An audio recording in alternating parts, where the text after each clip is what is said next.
সুপ্রিয় দর্শক আসসালামু আলাইকুম। এয়ার ফুড 538 আপনাদের স্বাগতম। আজকে আমি আপনাদের সাথে শেয়ার করব ময়দার তৈরি বিস্কুট পিঠা। মাত্র 1 কাপ ময়দা আর একটা ডিম দিয়ে ময়দার বিস্কুট পিঠা তৈরি করে নেওয়া যাবে। কোনো রকমের বেক করার ঝামেলা ছাড়াই এটা তৈরি করে নেওয়া যাবে। বিকেলে চায়ের সাথে পরিবেশন করলে খেতে কিন্তু দারুণ লাগবে। আশা করি আমার রেসিপিটি আপনাদের কাছে ভালো লাগবে। ভালো লাগলে আমার চ্যানেলটি সাবস্ক্রাইব করবেন এবং লাইক করে পাশে থাকা বেল বাটনে ক্লিক করে দিন। প্রথমে একটি মিক্সিং বলে নিয়ে নিচ্ছি রুম টেম্পারেচারে থাকা একটি ডিম, নিয়ে নিচ্ছি হাফ কাপ চিনি। চিনির পরিমাণটা আপনারা চাইলে বাড়িয়ে বা কমিয়েও নিতে পারেন। এবার একটা উইক্স দিয়ে চিনি এবং ডিমটাকে খুব ভালোভাবে মিশিয়ে নিতে হবে। আমি এখানে দিয়ে দিচ্ছি 1 কাপ ময়দা, 1/3 কাপ বেসন। সবগুলো উপকরণ একসাথে হাত দিয়ে খুব ভালো করে মিশিয়ে নিতে হবে। 1 কাপ ময়দার জন্য একটা ডিম নিয়েছি আর এটাই হচ্ছে পারফেক্ট মেজারমেন্ট। এখন এখানে পানি বা অন্য কিছু দেওয়ার কোনো প্রয়োজন নেই। এ পর্যায়ে আমি এখানে দিয়ে দিচ্ছি 1 চামচ লবণ। স্বাদ অনুযায়ী আপনারা লবণটা অ্যাড করতে পারেন। এখন সবগুলো উপকরণ একসাথে আবার ভালো করে মিশিয়ে নিচ্ছি।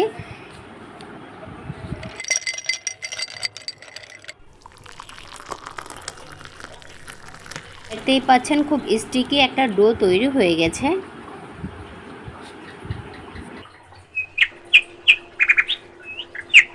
এখন আমি ডোটা থেকে বিস্কুটের শেপগুলো করে নেব।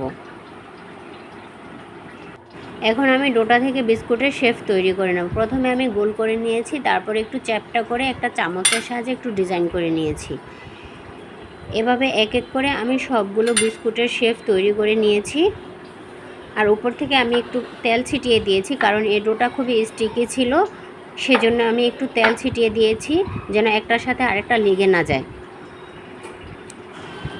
একটা প্যানে পরিমাণ মতো তেল গরম করে একে একে বিস্কুটগুলো দিয়ে দিচ্ছি।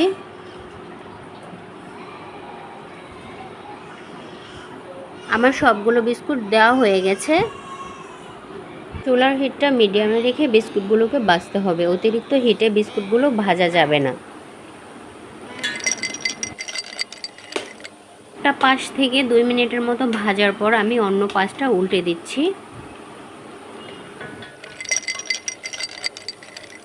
বিস্কুটে যখন কালার আসা শুরু করবে তখন থেকে এপাশ ওপাশ উল্টে দিতে হবে। এভাবে উল্টে পাল্টে বিস্কুটগুলো কালার আসা পর্যন্ত ভেজে নিতে হবে।